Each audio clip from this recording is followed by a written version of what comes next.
श्रद्धेय महानुभावों, संस्कार के अंदर विचार करने के क्रम में कई मंत्रों पर विचार करते हुए हम लोग विचार कर रहे थे कि शिक्षा लेने और देने दोनों वालों को व्रत के दायरे में आना पड़ता है। और व्रत का दायरा यदि नियमित नहीं है, व्रत के दायरे में शिक्षक और शिष्य नहीं है, तो विद्या की रक्षा नहीं होती। दिखावा तो हो सकता है, लेकिन विद्या की रक्षा नहीं होती।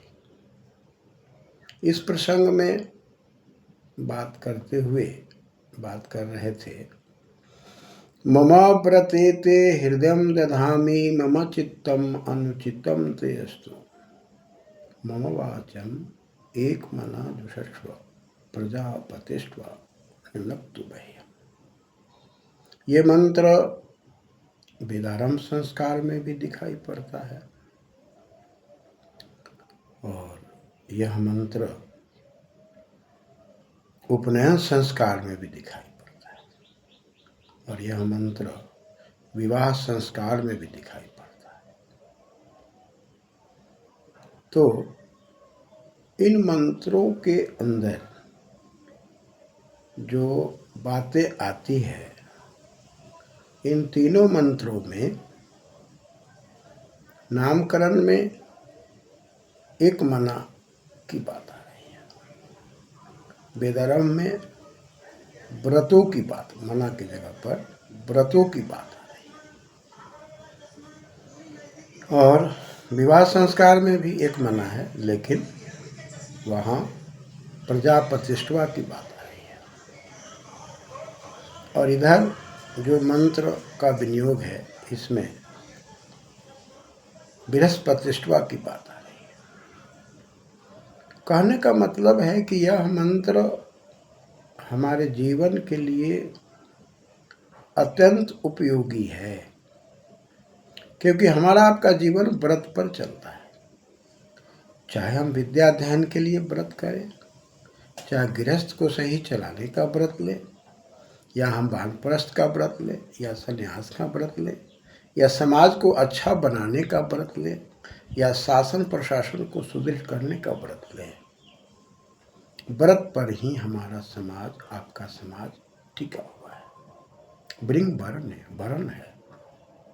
और जो प्रतिभा हमारी है, उस प्रतिभा से जिस कार्य को हम वरण करते हैं, चयन करते हैं, जिस कार्य को करने के लिए हम तैयार रहते हैं, उस कार्य के प्रति संलग्न रहना, उस कार्य के प्रति तत्पर रहना।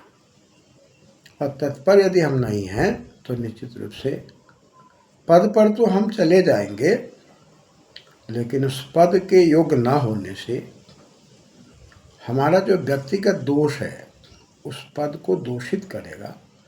परिणाम पद की मर्यादा भंग होगी। इसलिए व्रियते व्रतम,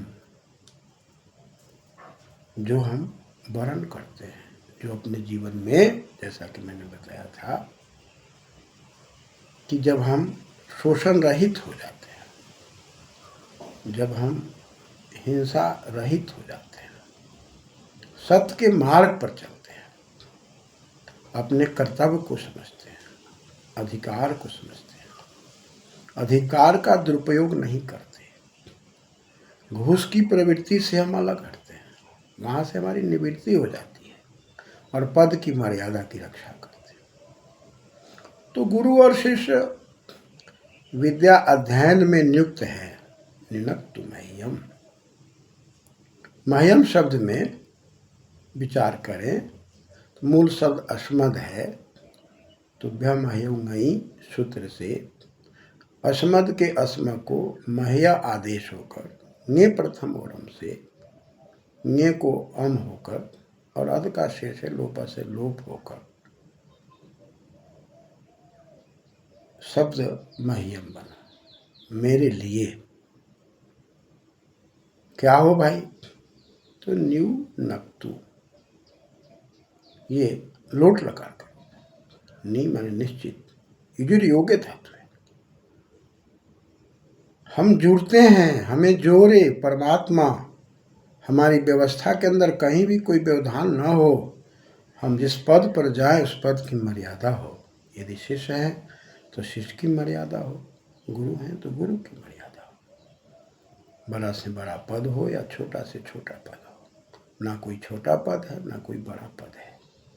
कर्तव्यों का पालन, और कर्तव्यों के पालन के लिए आप एक अर्थ की दुनिया से जुड़ करके अपने बाल गोपाल को सही दिशा देने के लिए और अर्थ के साधन को जुटाने के लिए आप किसी पद पर जाते हैं। लेकिन अर्थ ही सब कुछ नहीं है, अर्थ मात्र साधन है, लक्ष्य तो परम तत्व है। लक्ष्य तो जिस पद का नाम आप लेते हैं उस पद के जो अर्थ हैं उस अर्थ में समाहित होना ही आपकी योग्यता है। धर्म्यान शब्दान गृह्णाति उपदिशति इति वा गुरु, धर्मयोग शब्दों को ग्रहण करता है, जो अपने जीवन को तपता और तपाता है वो गुरु शब्द है। और शिष्य में शासन है, जो शासित रहता है। इसी प्रकार से जो भी पद हो, चाहे वो प्रखंड स्तर का पद हो, चाहे जिला स्तर का पद हो, चाहे राज्य स्तर का पद हो, देश स्तर का पद हो, पद गतौ, उसमें गति तभी है जब आप उस पद के शब्द को समझते हैं और उसके अनुकूल चलने का प्रयास करते हैं। अन्यथा हमारा समाज धूमिल होगा, और हम तो धूमिल होंगे ही, बाल गोपाल परिवार भी धूमिल होंगे, और गलत तरीके से अर्जित किए हुए अर्थ के द्वारा जो हम बाल गोपाल को आगे बढ़ाएंगे, आज न कल हमारे गलत कर्म के कारण, गलत कमाई के कारण वो कहीं न कहीं हरास की ओर जाएंगे। इसलिए मंत्र का बड़ा समझ और विनियोग जीवन में आवश्यक है। मम व्रते ते हृदय धावे मम चित्तम अनुचित्तम तेस्तु। चित्तम शब्द जो है चिति संज्ञाने धातु है, जहाँ पर सम्यक ज्ञान, ठीक प्रकार से कर्तव्य का बोध, शिष्य को भी कर्तव्य का बोध हो, गुरु को भी कर्तव्य का बोध हो, और जब हम दोनों एक होंगे तो शिक्षा की रक्षा हो। ठीक उसी प्रकार पदाधिकारी यदि शासन में जाते हैं और जिस पद को सुशोभित करते हैं, यदि उनका चित्त सम्यक ज्ञान में है, संतुलन में है, अर्थ को साधन समझते हैं, अर्थ कोई बहुत बड़ी चीज नहीं है, अर्थ के द्वारा बाल गोपाल को पाला पोसा जाएगा। लेकिन जो खाएं सो हम, जो पहने सो हम, जो करें सो हम, ये जो अहंकार है, चरमो अहंकार, ये जो अहंकार की प्रवृत्ति है, मैं की प्रवृत्ति है, जैसा कि आप देखते हैं मैं करने वाले व्यक्ति की प्रवृत्ति विकार से ग्रसित होती है और अंत में वह हानि की ओर जाता है। इसलिए चित्तम अस्तु वाचम एक मना, और वाणी का प्रयोग जो हो रहा है वहां पर एक मना शब्द का प्रयोग है, तृतीय व्यक्ति, एकत्व, दो के विचार एकत्व की ओर जा रहे हैं। एक को शिक्षा लेना है, एक को शिक्षा देना है। लेने के लिए, देने के लिए दोनों एक हैं, दोनों के विचार एक हैं। एक को शासन करना है, एक को शासित होना है, एक को पदाधिकारी बनना है, एक को पदाधिकारी बनाना है। इस प्रकार से दो एक होते हैं और एक विचार होते हैं, तब हमारा देश, भारतीय सभ्यता और संस्कृति ऊंचाई की ओर जाती है।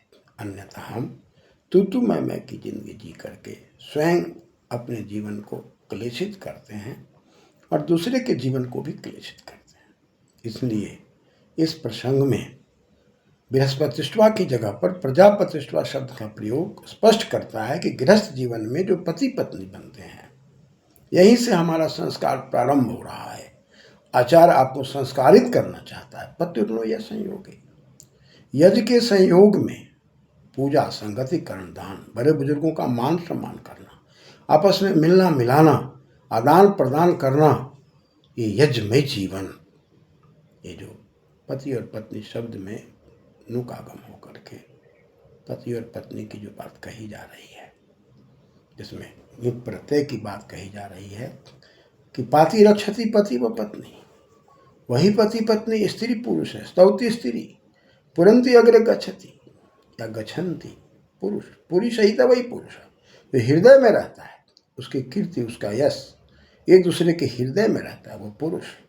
और उस पुरुष में स्त्री और मर्द जो अपने आप के दुर्गुणों का मर्दन कर देता है और एक दूसरे के गुणगान करते हुए कभी भी तीसरे व्यक्ति को, अपने दोनों के बीच के एकत्व को हरास नहीं होने देता है।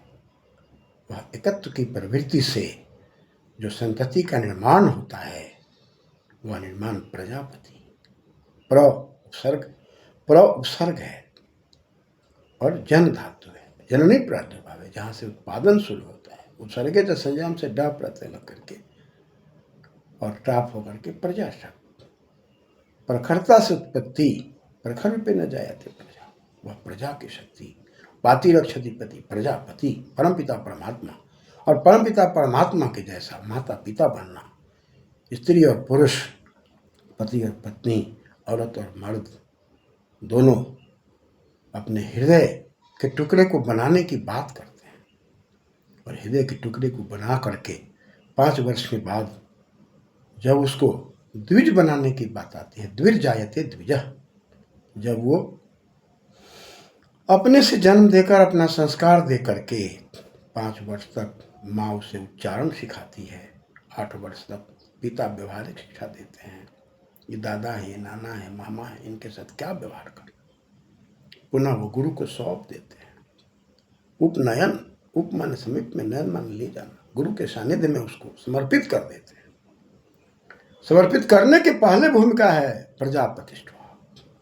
वो प्रजापति हम दाम्पत्य जीवन में जाने वाले को, दुर्गुणों को दमन करने वालों को, एक ऐसी प्रजा, उर्वर प्रजा, जो कैसी प्रजा हो, तो पहले मैंने आपसे कहा था कि सुवीर, सुवीर, वीरों में, कांतिमान में, जो अपने जीवन की चमक में, अपने जीवन की हर प्रकार की व्यवस्था में सजाया हुआ जीवन, कांति में जीवन, उत्कृष्ट जीवन, शास्त्रों से संपन्न जीवन, और शास्त्रों से संपन्न जीवन से नियुक्त व्यक्ति के व्यक्तित्व में पुत्र और पुत्रियों की नियुक्ति, ये परमपिता परमात्मा की व्यवस्था से। और एक प्रजापति परमात्मा है और एक प्रजा का पति माता पिता है, मिमित माता, और पालन पोषण करे, पाति रक्षति पिता।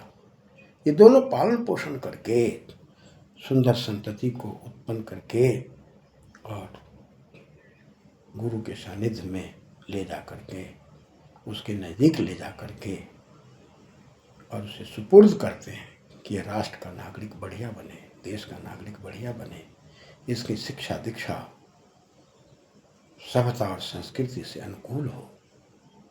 इसलिए कहा जा रहा, मम व्रते ते हृदय दधामि, मम चित्तम अनुचितम तेस्तु, मम वाचम एकमनाजुषस्व, प्रजापतिष्ठवान नक्तुमहि शस्व।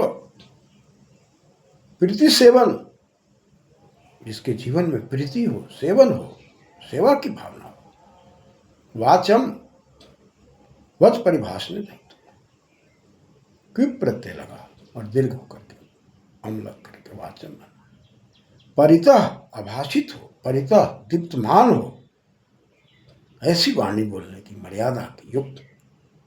एकत्व की दृष्टि से जब हम आगे बढ़ते हैं तो संतति में भी एकत्व की भावना है। एकत्व की दृष्टि से जब हम शिक्षा देते हैं, हम किसी शिष्य के साथ भेदभाव नहीं करते, तो हमारा शिष्य भी समाज के लिए, देश के लिए जिस पद पर जाता है उसकी शोभा बढ़ती है। पुत्र और पुत्री जिस पद पर जाते हैं उसकी शोभा बढ़ जाती है। नक्तुमह्यम, अतः ये व्रत, मम व्रतेति हृदय तथा हरत दात याति हृदय, जहाँ दुर्गुणों का अपहरण हो रहा है और हरण, दुर्गुणों का हरण हो रहा है। कैन प्रत्यय दुका, जहाँ आत्मसात हो रहा है, जहाँ भेद समाप्त हो रहा है। जिस कार्य को हम करने चलते हैं, एक कार्य कराने वाला, एक कार्य करने वाला, दोनों में एकत्व, दोनों में एक मना। हम उद्योग लगाना चाहते हैं, उद्योग में हम मजदूरों को रखते हैं, और मालिक और मजदूर दोनों में एकत्व का संबंध। मालिक समझता है कि ये मजदूर मेरे पुत्र और पुत्रियों की तरह हैं, इनके द्वारा हमें उद्योग को बढ़ाना है। और वहाँ मजदूर जो कार्य करने वाले हैं, वो उनके अंदर एक महानता की भावना, पिता की भावना, मालिक की भावना कि इनके द्वारा एक उद्योग लगाया गया है जिसके द्वारा हजारों लोगों का रोजी रोजगार चलेगा। इस प्रकार दोनों में एकत्व की भावना, कभी भी एक दूसरे में बिखराव की भावना ना हो, तब वो उद्योग चलता है। चाहे वो विद्या का उद्योग हो, चाहे वो घर का उद्योग हो, चाहे पद का उद्योग हो, चाहे हम अपने जीवन में व्यापार के उद्योग में हों, जहाँ भी दो मिलकर एक होते हैं वहीं से वो कार्य प्रारंभ होता है। इसलिए शिक्षा जगत में शिष्य और गुरु, घर जगत में पुत्र और पुत्रियों के लिए पति और पत्नी, और पति और पत्नी ही माता पिता बनते हैं। माता पिता ही महिला और पुरुष हैं, महियते महिला, जिनका मान सम्मान सब जगह हो। अतः घर परिवार को बनाने के लिए महिला पुरुष को एकत्व में आना है। विद्यालय की रक्षा करने के लिए शिष्य और गुरु को एकत्व में आना है।